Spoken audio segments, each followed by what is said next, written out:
Assalamualaikum warahmatullahi wabarakatuh. Iki ngaji santai-santai nama muhasabah. Muhasabah itu kalau Kiai Jawa maknani itu ngoreksi diri sendiri. Jadi menghitung diri sendiri. Ini pas bidang yang saya tekuni tadi karena Habib Ahmad yang minta kemarin sama ibu saya dari Indonesian Power itu. Ibu Lia, saya turutin sekaligus saya sambil belajar terus tentang muhasabah.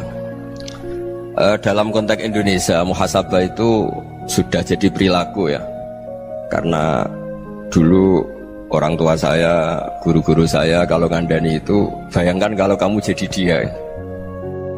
Jadi misalnya kita mentang-mentang atasan, otoriter sama bawahan. Bayangkan kalau kamu jadi yang bawahan itu kayak apa? Laukun tamakanah, kalau orang Arab bilang, bayangkan kalau kamu di posisi dia. Makanya guyonannya orang-orang Indonesia itu kan orang ngaramkan judi gitu, bareng dikasih tahu. Tapi yang menang anak jenengan, alhamdulillah. Ternyata ngaramkan itu karena ada anaknya. Kalau anaknya yang menang ya seneng. Meskipun itu guyonan, tapi saya punya padanan itu dalam kitab Hikam. Nabi Ibrahim itu Khalilur Rahman, tentu bencinya minta ampun sama yang namanya maksiat. Suatu saat beliau diterbangkan di alam malakut. Itu kalau di Hikam saya halaman 15 juga. Saya masih ingat betul. Mungkin kalau Anda beda halaman karena beda cetakan. Setelah diterbangkan di alam malakut, diperlihatkan sama Allah. Ada orang pezina, ada orang syaribul khomri, ada orang mabuk, ada orang macam-macam. Allah tanya sama Nabi Ibrahim, bagaimana pendapat kamu Ibrahim tentang mereka yang maksiat? Kata Nabi Ibrahim, ya Allah, habisi saja mereka. Mereka hidup di bumi engkau, makan rezeki engkau, kemudian mereka tidak taat sama engkau. Singkat cerita, di fase itu, saya ulang lagi, di fase itu Allah nurutin sampai sekian peristiwa, mungkin 3 atau 4. Sudah, setelah sekian tahun Nabi Ibrahim lupa peristiwa itu, kemudian beliau diminta menyembelih anaknya. Ini versi kitab Hikam. Memang versinya banyak tentang kenapa Nabi Ibrahim disuruh menyembelih anaknya. Ketika mau menyembelih anaknya, Nabi Ibrahim ragu. Huwa samratu fuadi, anak saya ini buah hati saya, kenapa engkau suruh menyembelih? Terus kata Allah, apa kamu tidak ingat ketika kamu saya angkat di alam malakut, kemudian kamu usul bunuh-bunuh, saya tidak mempertimbangkan usul Anda, tapi kenapa sekarang saya merintahkan kamu mikir gitu? Terus, ya karena ini anak saya ya Allah. Terus kata Allah, rumang samu wong sing kon mateni gak gawean kau sing gawe kowe enak wae usul mateni. Sebenarnya saya yang bikin, kemudian Anda enak aja usul membunuh. Semenjak itu Nabi Ibrahim itu di eranya itu asfaqun nas, orang paling sayang sama manusia. Karena kadang kita keras itu ya kebetulan tuh udah anak kita, ada keluarga kita. Cara orang Jawa itu kan gitu ya, kalau ada perempuan terus macak yang macam-macam pakai sepeda motor cowok, terus wah itu luput suwuk, semoga-moga gini. Tapi setelah dikasih tahu, niku ponakane jenengan, semoga-moga selamat.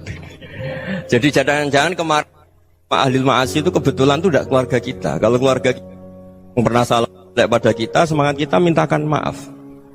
Jangan-jangan kita didikte hukum sosial gitu. Jadi orang yang salah, kebetulan tuh orang yang menservis kita. Atau keluarga kita, atau orang dekat kita, jangan-jangan semangat kita mintakan ampun. Tapi kalau sama orang lain, kebetulan musuh kita semangatnya minta itu kena adab. Nah ini yang nggak boleh dalam Islam. Islam mengajarkan niru Rasulullah SAW, Nabi itu rahmatal lil alamin. Bahkan kemarin saya ngaji virtual sama beberapa habaib, ada Habib Ali Al-Jufri dari Mesir, ya. Ada Habib Alwi dari Kuitang, ada Habib Nabil Al-Musawa. Dari sekian habaib itu saya masih ingat diantaranya yang didawuhkan rahmatan lil alamin itu ketika Nabi adzahu qaumuh, disakiti oleh kaumnya, dan itu mereka masih kafir semua. Itu mereka dapat doanya Nabi, Allahumma hdi qaumi fa innahum la ya'lamun. Kayak apa baiknya Nabi, orang yang menyakiti, yang melukai, tapi Nabi masih berdoa, Allahumma hdi qaumi fa innahum la ya'lamun. Sayyidina Umar dapat doanya Nabi itu yakhina kana kafiran, ketika masih kafir didoakan, Allahumma aizzal Islam bi Umar. Itu ketika masih kafir. Itu pelajaran bagi kita bahwa yang sedang tidak cocok pun itu berdapat doa kita. Ya doa supaya kondisi kita baik, hari tambah baik. Karena agama ini Saya berkali-kali bilang limangka nayarjuwa hawal yawmal akhir. Agama ini diperuntukkan bagi yang selalu punya harapan pada Allah Subhanahu wa taala.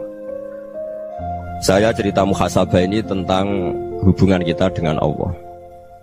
Di Indonesia itu banyak orang fasik, banyak orang nakal. Ya di mana-mana orang nakal itu ya mayoritas, wa aksaruhum fasikun.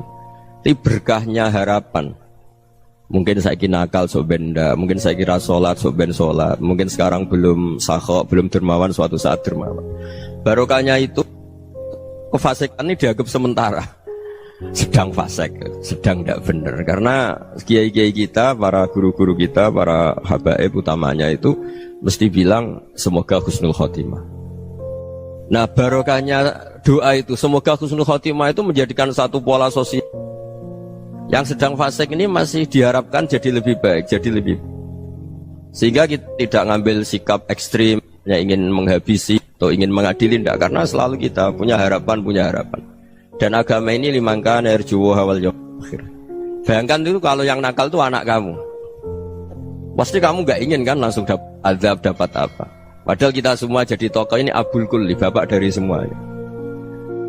Sehingga ketika Rasulullah SAW jalan-jalan kemudian melihat perempuan sedang menyalakan api. Kalau apinya mati ditiup, anaknya dijauhkan. Nanti kalau sudah jauh dari api, anaknya digendong lagi. Terus kata Rasulullah, matur ke semua sahabat, Aro'aitum anna hadih tarihatan waladaha alan nar. Apa kamu berpendapat bahwa perempuan ini akan melemparkan anaknya ke neraka? Tidak ya Rasulullah. Tidak akan seorang ibu melemparkan anaknya ke api. Terus kata Rasulullah, Allahu arhamu min hadih biwaladiha. Allah lebih rahman, lebih rahim dibanding orang tua ini kepada anaknya. Ini yang harus kita kenalkan terus, kita kampanyakan terus, supaya orang hubungannya dengan Allah itu nyaman, asik. Sehingga dengan demikian selalu ada harapan bahwa yang sedang nakal ini suatu saat tobat. Kita tidak boleh menghukumi pasti begini, pasti gini, itu tidak wilayah kita. Itu juga yang dicontohkan Rasulullah SAW. Secara lahir Nabi itu nggak berkenan sama Wahsy, karena Wahsy itu salahnya salah fatal karena membunuh ahabban nasi ila Rasulillah, yaitu membunuh Sayyid Hamzah. Jadi ketika Wahsy tobat, Nabi itu terima tobatnya. Dan ketika beliau dengan basariyahnya nggak siap ketemu Wahsy karena harus ingat Sayyid Hamzah, basariyahnya diturutin. Oke, kamu iman saya turutin, tapi jangan sering ketemu saya. Karena kalau ketemu kamu saya masih ingat sama paman saya Sayyid Hamzah. Kita bisa ngelola seperti itu. Kita tidak cocok sama orang, bagaimanapun mereka umat Rasulullah SAW, kita tetap mencintai mereka. Misalnya kalau beda agama, mereka sama-sama orang Indonesia, kita mencintai mereka atas nama warga Indonesia. Tapi kalau misalnya potongannya ora cocok, beda kultur, bawaannya itu mangkelno cara Jawa, ya bisa diilmoni, jangan ketemu.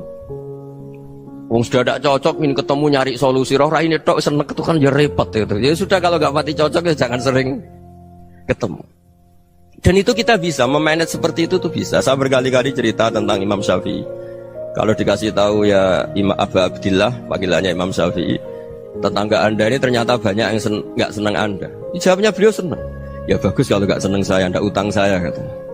Jadi gara-gara saman seneng aku ngatur aku ini kan. Dan mungkin saman rasa seneng kan ya enak. Jadi hidup itu dianggap happy. Kalau seneng ya teman silaturahim, kalau nggak seneng ya nggak bakal utang gitu. Baru kayak rasa seneng itu nggak ganggu. Gitu. Jadi dulu itu orang bisa ngelola seneng tidak seneng itu bisa.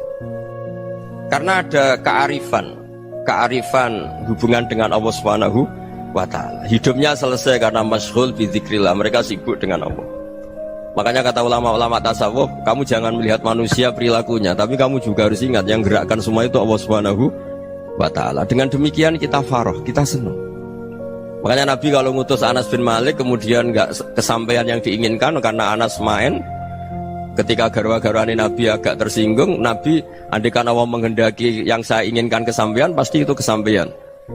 Jadi dianggap kegagalan Anas gak manggil yang dituju Nabi itu ya kersane Allah, ya enteng saja. Sayyidina Ali lebih parah lagi yang dialamin. Itu dalam beliau kalau dipanggil itu gak cepet-cepet ke sana. Ketika ditanya, kenapa kamu tak panggil gak cepet ke saya? Amin tu ukubatak, karena aku tahu engkau orang baik. Orang baik itu pemaaf. Jadi makanya orang-orang soleh dulu itu bodoni itu. Makanya sekarang kalau ada orang bodoni itu mesti beda orang soleh. Kalau orang-orang soleh itu kakean husnudzon akhirnya sering dibodonin. Abdullah bin Umar itu masyhur itu. Kalau ada budaknya sering sholat, sergap sholat itu dimerdekakan. Akhirnya nggak sholat pun pura-pura sholat. Akhirnya juga dimerdekakan. Ketika ditanya, kenapa engkau merdekakan? Padahal mereka sholatnya menipu engkau, kata pembisik-pembisik itu. Man khoda'ana lillah in khoda'na lah.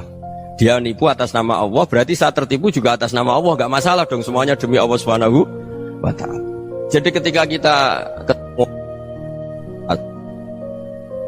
mensifati Allah Ta'ala itu ghafir, Allah pemaaf. Jangan kamu gak fair untuk diri kamu nyifati Allah ghafir, pada orang lain Allah kamu sifati syadidul iqab. Jadi Allah kamu atur, kayak MC tadi ngatur saya. Jadi Allah itu apa? Kalau pada saya ghafir, kalau pada musuh saya syadidul iqab. Itu tidak fair. Kalau Anda punya harapan kepada Allah karena Allah Rahman Rahim, Allah ghafir, sebenarnya Allah pada musuh kita ya bisa saja Allah ghafir, bisa saja Allah Rahman Rahim. Sehingga kita melihat orang lain yang kita tidak cocok itu ya enteng saja. Itu min ummati Rasulillah sing tanaluhu syafa'atu, tanaluhu sa'atu rahmati, tanaluhu fair. Jangan dengan kita kayak mesti dapat rahmat. Jangan orang lain kayak Allah pasti syadidul iqab. Itu tidak boleh. Sehingga ketika ada orang Badui, singkat cerita orang Badui ini kencing di masjid, semua sahabat membentak dia. Yang nggak bentak hanya Nabi tok. Saking mangkalnya orang ini karena semua sahabat bentak kecuali Nabi. Setelah dibenarin Nabi, terus Nabi nyuruh sobu ali dhanuban min ma'in. Setelah disucikan masjid itu, dia berdoa keras sekali. Allahumma arhamni wa Muhammadan wa la tarham ma'ana ahadan.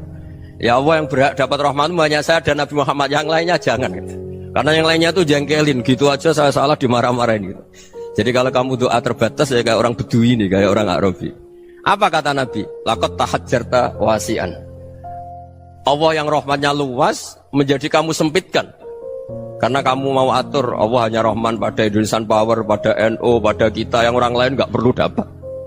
Itu kan kasihan Islam, karena Islam terus gak dimiliki semua orang. Allah gak dimiliki semua orang, Rasulullah gak dimiliki semua orang, karena dipek NU, dipek ormas tertentu, dipek, gak boleh seperti itu. Gak boleh takhasyar tawasian, kata Nabi, gak boleh mempersempit zat yang rahmatnya itu luas.